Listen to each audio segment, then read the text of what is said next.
Ya, inilah media pembelajaran konvensional yang saya buat, yaitu paparan sumber daya alam dan peta persebarannya. Yang pertama-tama, nanti siswa akan mengidentifikasi gambar sumber daya alam terbarukan dan tidak terbarukan. Ada matahari, air, angin, batu bara, minyak bumi, nikel, gas alam.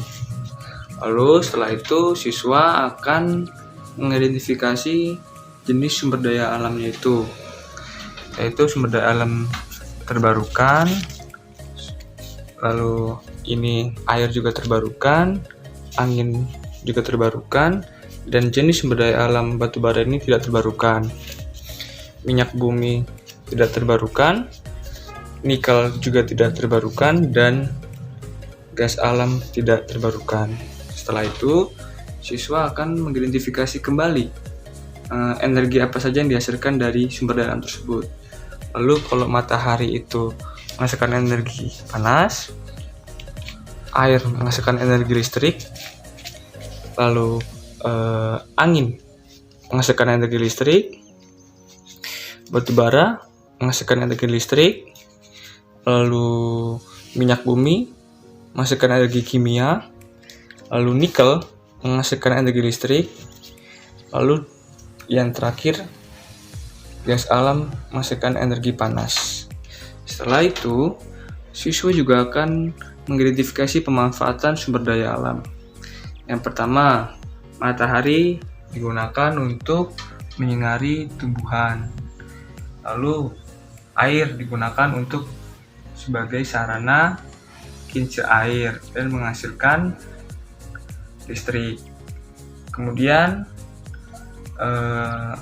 udara atau angin menghasilkan energi angin, itu digunakan untuk menggerakkan turbin pada kincir angin.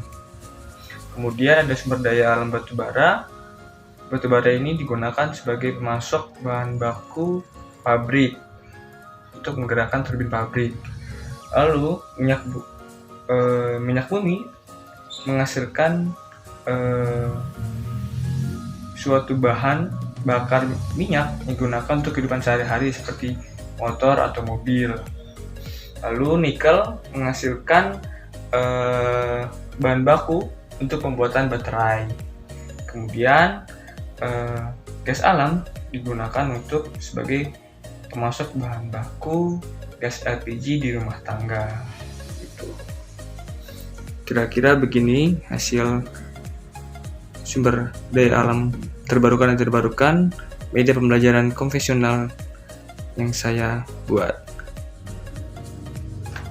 Lalu kemudian siswa akan mengidentifikasi peta persebaran sumber daya alam yang tidak terbarukan di wilayah Indonesia. Yang pertama misalnya minyak bumi. Nah, minyak bumi ini pemasok terbesar sumber daya alam tidak terbarukan minyak bumi itu paling banyak di Kepulauan Sumatera, yaitu tepatnya di Riau, Provinsi Riau. Maka siswa akan menunjuk Riau sebagai pemasok sumber daya alam minyak bumi.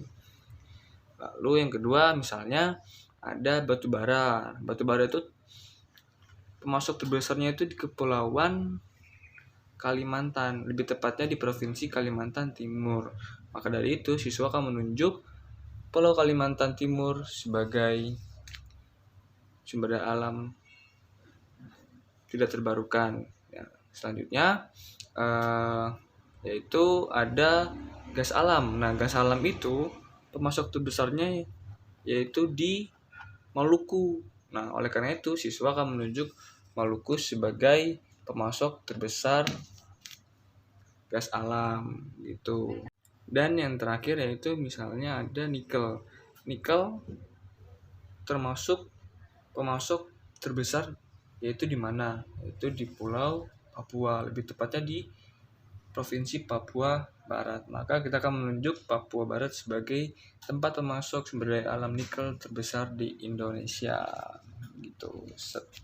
Oke, nah kira-kira begitu langkah atau cara penggunaan peta persebaran dan paparan sumber daya alam media pembelajaran konvensional yang saya buat, yaitu di mata pelajaran IPA dan IPS. Terima kasih. Dan